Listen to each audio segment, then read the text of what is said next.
आप बोलिए। नमस्कार, मैं रामकृपाल दवग ज्योतिषी चैनल पर आपका स्वागत करता हूं। आज सितंबर 2020 का तुला राशि का फल आपके समक्ष कहता हूं। तुला राशि का जो ग्रह चक्र बन रहा है ग्रहों का, वो इस तरह है।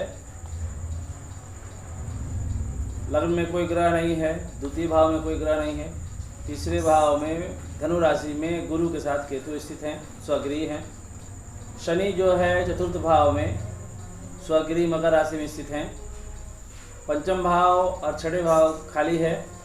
सप्तम भाव पे मंगल है मेष राशि में। अष्टम भाव खाली है। नवम भाव में राहु जो है वो मिथुन राशि में स्थित है। कर्क राशि में शुक्र स्थित हैं। सूर्य जो है बुध के साथ सिंह राशि में है और 6 तारीख के बाद बुध जो है वो चले जाएंगे द्वादश भाव में, कन्या राशि में चले जाएंगे। ये ग्रहों का पोजीशन है।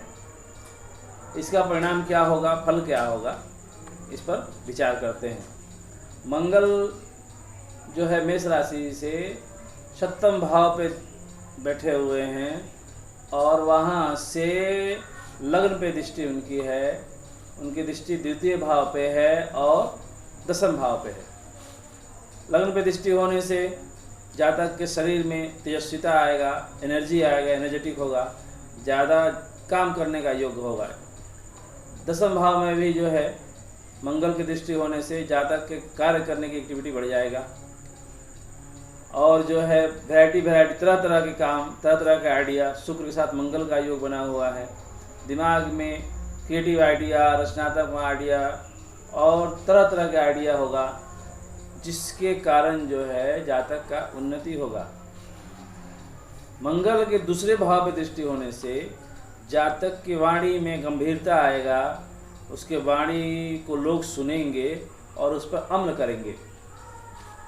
इसके अलावा जो है तीसरे भाव में बृहस्पति गुरु के साथ बैठे हुए हैं, राहु के साथ बैठे हुए हैं।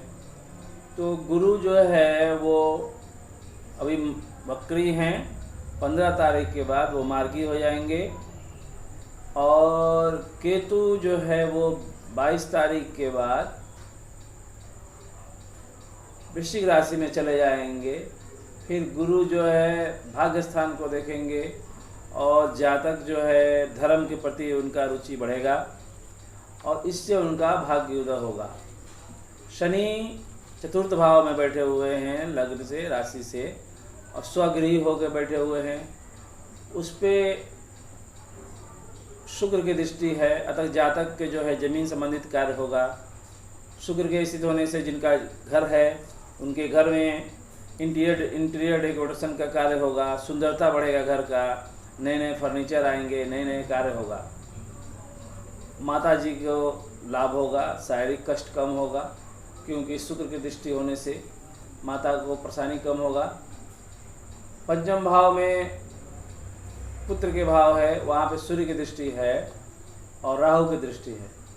इसीलिए जो है संतान जो है इन राशि के जातक संतान थोड़ा परेशानी होगा, उनका एक्टिविटी बढ़ जाएगा, सरकारी काम होगा, जैसे एग्ज़ाम वगैरह है उसमें एग्ज़ाम में लाभ होगा।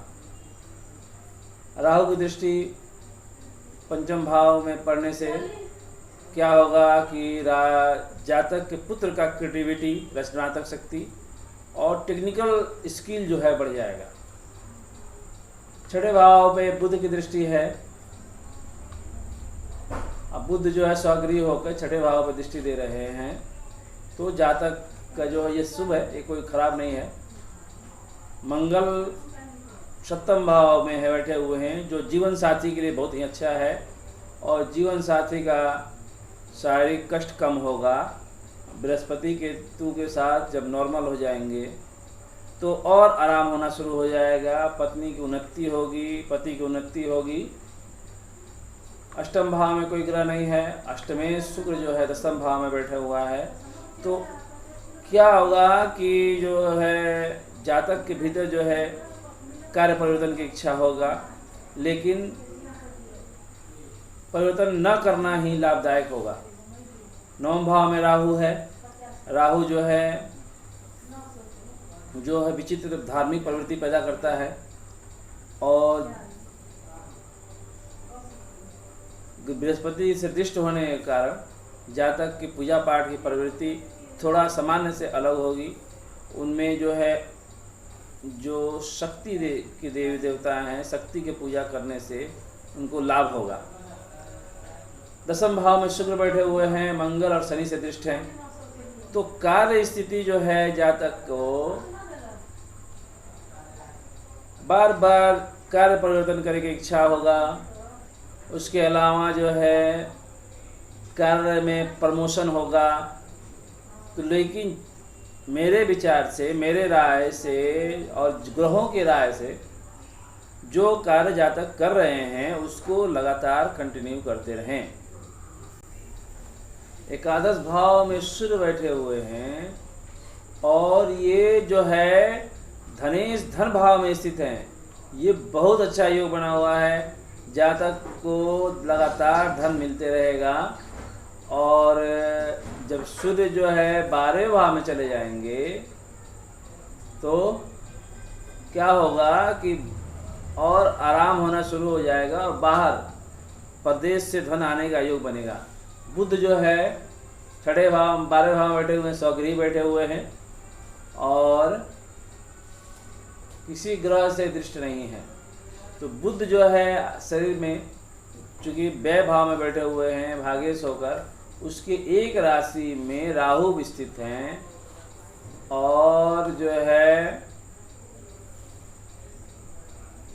इससे होने से, राहु बुध के होने से जातक का मानसिक स्थिति, मन का स्थिति में बेचैनी होगा, हॉस्पिटल जाने का योग बन सकता है, बुध संबंधित योग जैसे खुजली, एलर्जी आदि हो सकता है। इसके अलावा जो है इसका उपाय क्या करेंगे? उपाय में ये है कि शनि मंगल जो है वो दृष्टि उनका दसम भाव पे और चतुर्थ राशि में है, यानी उत्तर के दिशा और दक्षिण के दिशा में पाप ग्रहों का योग बना हुआ है।